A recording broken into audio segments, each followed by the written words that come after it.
Bonjour à tous, bienvenue aussi nombreux sur le stand Autodesk. Donc Frédéric Salard, Serge Herzberg, Société Eurostudio. Nous sommes un partenaire majeur d'Autodesk en AEC donc, et nous allons vous présenter, Serge va vous présenter, je fais un slide, les bibliothèques d'ouverture pour Revit en porte, fenêtre, porte-fenêtre, et un applicatif, enfin une boîte à outils pour Revit, donc Kobi Toolkit, développé en extérieur. Donc les bibliothèques d'ouverture, donc comme je le disais, plus de 150 familles portes, fenêtres, des portes-fenêtres, qui sont développées par Eurostudio avec des architectes. Vous pourrez retrouver 3 niveaux de détail, donc les niveaux de détail Revit, comme vous pouvez voir ici. Donc comme je le disais, créé en France donc par Eurostudio et par des architectes. Des familles paramétriques avec portes intérieures et extérieures, des portes-fenêtres et des fenêtres. Donc tout ça est vendu dans un petit CD. En fait, c'est une clé USB à l'intérieur que l'on vend sur notre stand Autodesk et Eurostudio P135 un petit peu plus loin. Et enfin, on va vous présenter donc Kobi Toolkit for Revit, qui existe aussi maintenant pour AutoCAD depuis très peu, et InfraWorks. Donc boîte à outils avec beaucoup de petits outils qui aident et qui vont vous faire gagner du temps dans Revit, comme les outils de sélection. Alors un import-export sur Excel bidirectionnel, c'est-à-dire que vous pouvez modifier vos données dans Excel et les réintégrer directement dans Revit. Une gestion des paramètres partagés, la numérotation qui peut être rapidement faite.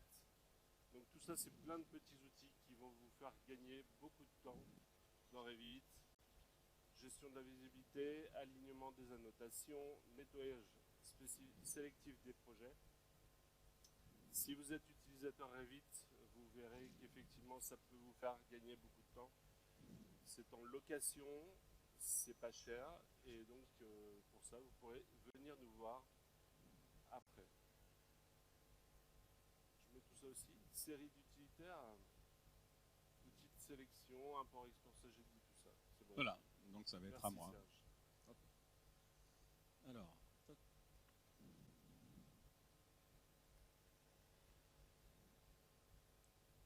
donc on va commencer par la bibliothèque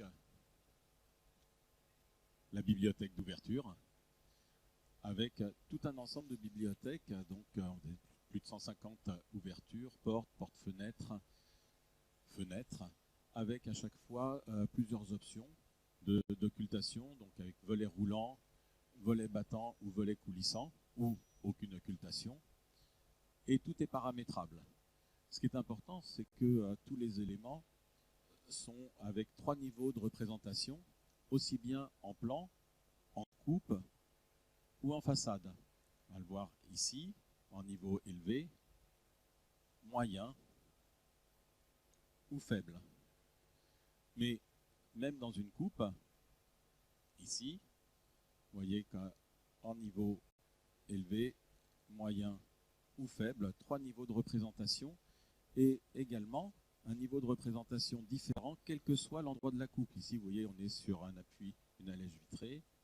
Je reviens sur mon plan et je vais simplement déplacer la coupe dans l'ouvrant. Et on voit bien que même au milieu de l'ouverture, quel que soit l'endroit de la coupe à l'intérieur de l'ouverture, on aura la représentation respectée de l'élément. Avec, encore une fois, tous les niveaux de détail, et également sur les élévations, sur les coupes.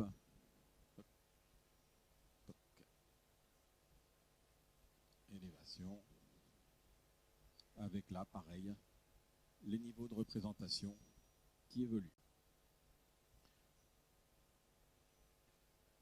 Toutes les bibliothèques sont ici. avec rangée, porte, porte-fenêtre et fenêtre, avec menu intérieur, tapé, alu, appui béton, volet coulissant. Vous voyez, tous les éléments sont parfaitement organisés, avec une prévisualisation très claire des éléments. Et vous voyez que toutes les catégories d'éléments de fenêtres sont représentées. Oui.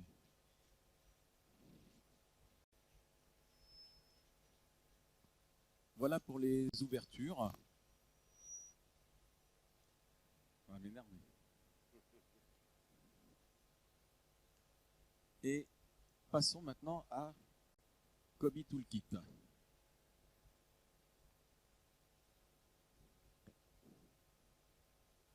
Alors, j'ai récupéré là rapidement une maquette. Et les outils de Cobie Toolkit sont ici. Avec dossier, ce qui permet de savoir dans quel dossier se trouve le fichier, même quand on est en réseau, donc de retrouver très rapidement l'origine du dossier. Exporter. Alors, exporter, c'est très intéressant. Si on veut exporter des éléments de projet sur Revit, on est théoriquement obligé d'aller dans Enregistrer sous, Bibliothèque, Famille, et d'aller chercher maintenant ici les familles qui nous intéressent, une par une. Avec l'outil ici d'exportation, je vais pouvoir exporter différents éléments et je vois tous mes éléments ici et venir cocher, et en plus avec une prévisualisation. Automatiquement, les éléments sont exportés dans mon dossier et il recrée automatiquement aussi un répertoire pour classer tous les éléments. Donc voilà, c'est exporté et toutes mes fenêtres sont ici, mais ça peut être aussi les sous-éléments d'un garde-corps, les barreaux, les panneaux, les éléments des portes, des murs rideaux. Tout ça pourra être exporté très très simplement. Importer correspond à importer la famille, mais qui va me permettre ici de venir importer des éléments différents, de différentes catégories, donc aussi bien les prendre des portes, des fenêtres, etc., que des plantes, des portes, des poteaux. Donc on n'est pas réservé à une catégorie, on va pouvoir aller sur le disque et dans toutes les catégories charger d'une seule fois tous les éléments dont on a besoin. Alors je ne vais pas changer parce que ça n'a aucun intérêt pour le moment. BIM, alors éditeur multitype. On va parler d'un petit problème d'utilisation en général. Ici, je prends un mur. Tiens, je vais le copier ici. Et modifier le type. Dupliquer. Et je vais faire une cloison de 60. Normal, je vais dans modifier la structure pour lui dire que c'est une cloison de 6. OK, OK. Ça, c'est ce que tout le monde fait dans la précipitation sans regarder tous les paramètres. Ce que je vais regarder ici, c'est éditeur multitype. Je vais pouvoir afficher les paramètres de tous mes éléments et je vais prendre, par exemple, volontairement mes cloisons. Ici, mes 3 cloisons. Je m'aperçois qu'elles ont bien un nom correct, mais en même temps, en les dupliquant, je n'ai jamais modifié, par exemple, le commentaire du type. Or, quand je vais l'exporter, si j'ai un économiste qui s'appuie sur les commentaires du type, il va voir que je n'ai que des cloisons de 50. Donc ici, 60. Et ici, 72. Voilà, au moins je suis certain de pouvoir contrôler tous les paramètres et de les mettre en parallèle et de venir contrôler un par un la cohérence de mes éléments. BIMquery, je vais le garder pour la fin, c'est l'import-export vers Excel. Nettoyage du projet.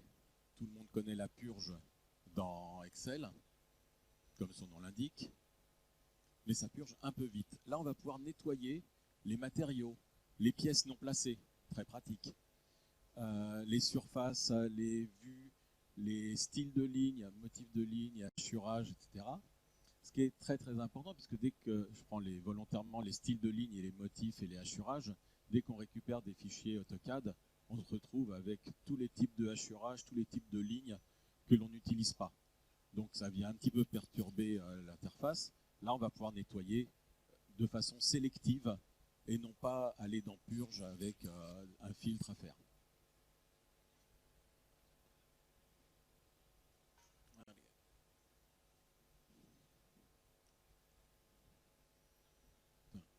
Ici, il n'y a rien de spécial. Voilà. Là, j'ai des pièces, des portes qui sont avec des étiquettes. Et moi, je voudrais déjà vérifier toutes les portes qui n'ont pas d'étiquette et venir les renseigner. Ici, je vais dire, voilà, je veux les portes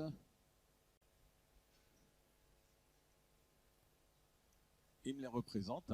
Et donc là, je viens d'avoir une sélection de toutes les portes qui n'ont pas été étiquetées, qui n'ont pas d'informations affichées. Et je vais venir, puisque la sélection est faite, dans Annoter, tout étiqueté. Je vais étiqueter mes portes avec leur identifiant. Je vais faire la même chose si nécessaire. Ça sera peut-être encore plus visible. Ici, sur les pièces.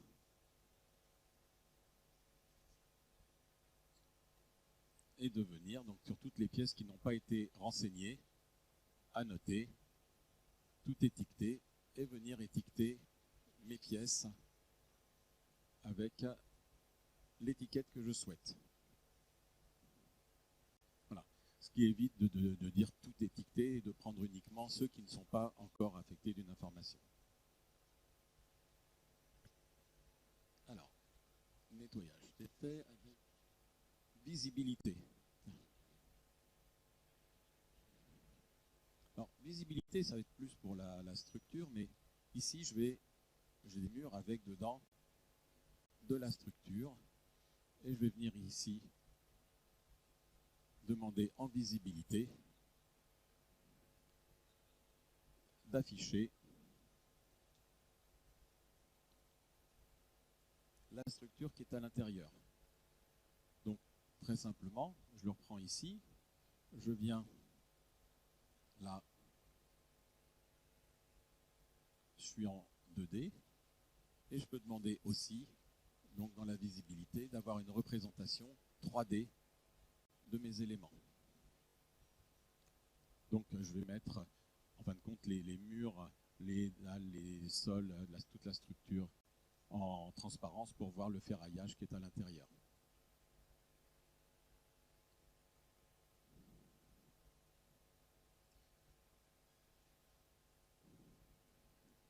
Alors maintenant, l'alignement. C'est vrai qu'aligner les libellés, les textes, les étiquettes n'est pas toujours simple. Ici, il y a tout un ensemble de fonctionnalités d'alignement avancées à droite, à gauche, en haut, en bas, enfin comme on souhaite. Je vais aligner, par exemple, sur ça, celui-là. Vous voyez, donc, voilà, là-dessus.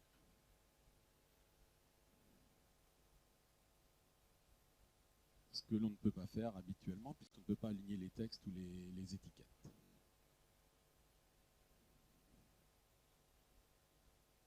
Des fonctions de conversion de texte en majuscules, minuscules, s'assurer que tout l'ensemble du projet puisse être cohérent. Renuméroter ici.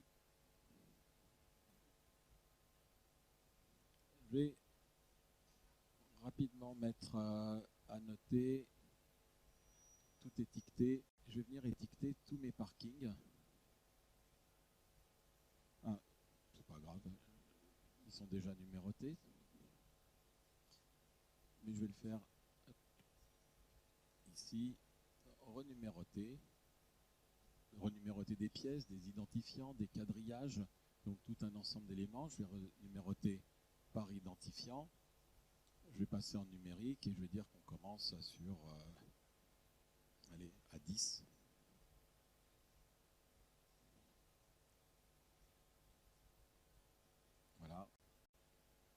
clique sur mes éléments, je vais pouvoir,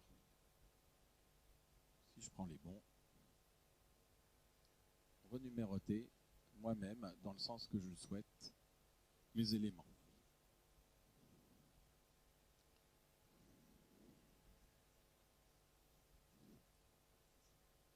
Légende. Automatiquement créer des légendes.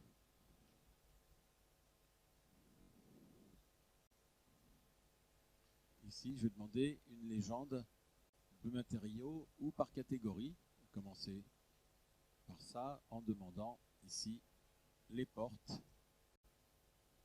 Je choisis les paramètres que je veux afficher.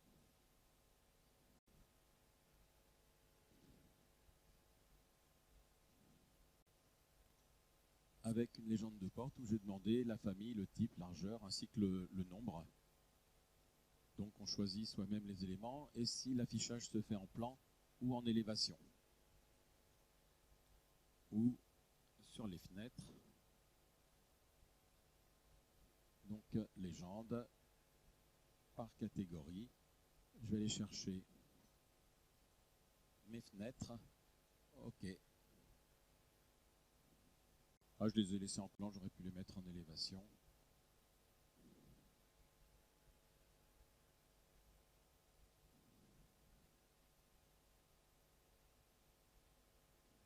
Ici. Voir une légende des matériaux utilisés dans le projet. Avec des réglages de taille, d'espacement, de type de texte.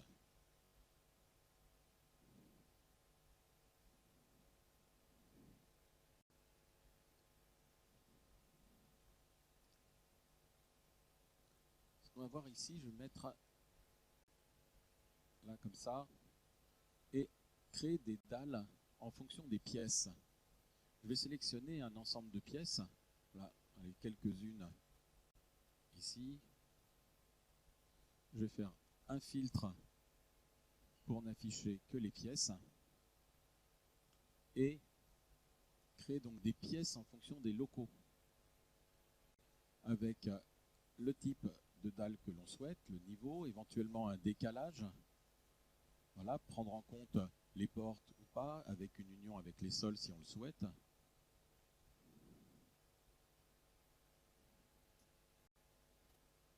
Et il m'a créé une dalle pour chaque pièce. On peut le voir dans la coupe. Voilà, en violet, tous les éléments que j'ai créés qui sont vraiment restreints à la pièce.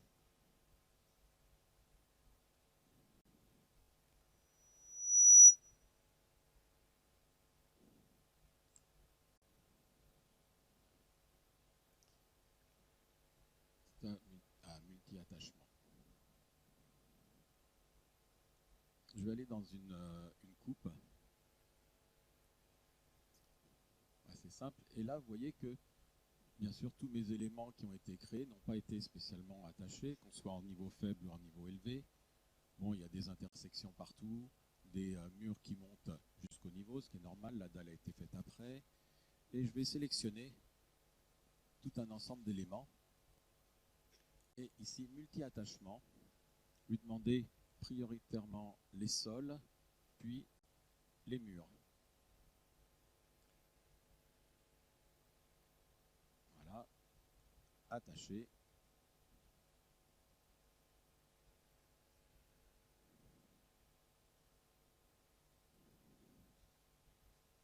OK. Et vous voyez que maintenant, tous les murs, toutes les dalles, en fonction des priorités qui ont été définies, sont bien connectés, il n'y a plus d'intersection, il n'y a plus de conflit d'éléments. Le mur qui montait jusqu'au niveau est maintenant bien raccordé sous la dalle.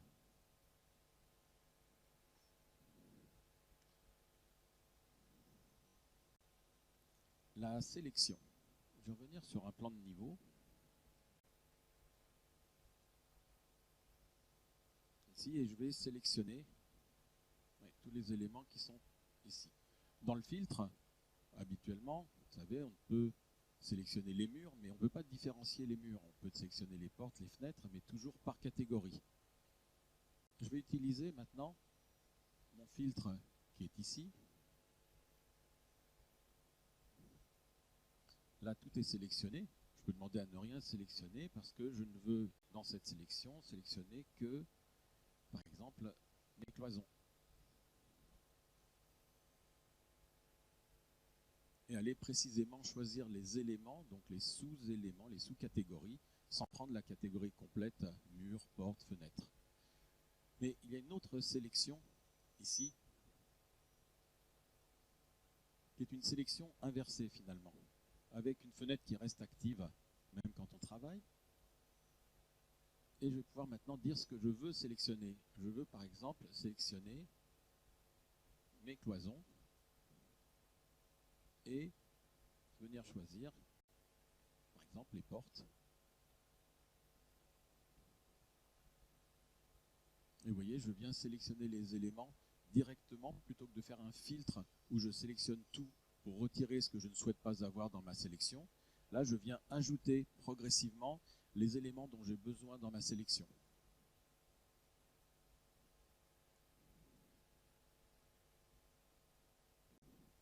D'autres outils, donc ici d'affichage ou de masquage, la possibilité très rapidement d'afficher ou de masquer des catégories sans avoir besoin d'aller sur un élément, bouton droit, masquer la catégorie, donc ici masquer des portes, masquer des fenêtres, etc. avec toujours une option de masquer soit dans la vue, soit dans l'ensemble du projet.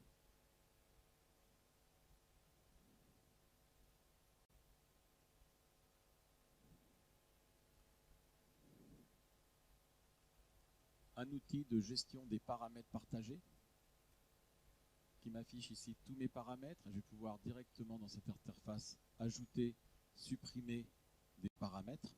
Et je vois ici tous mes paramètres avec toutes les options.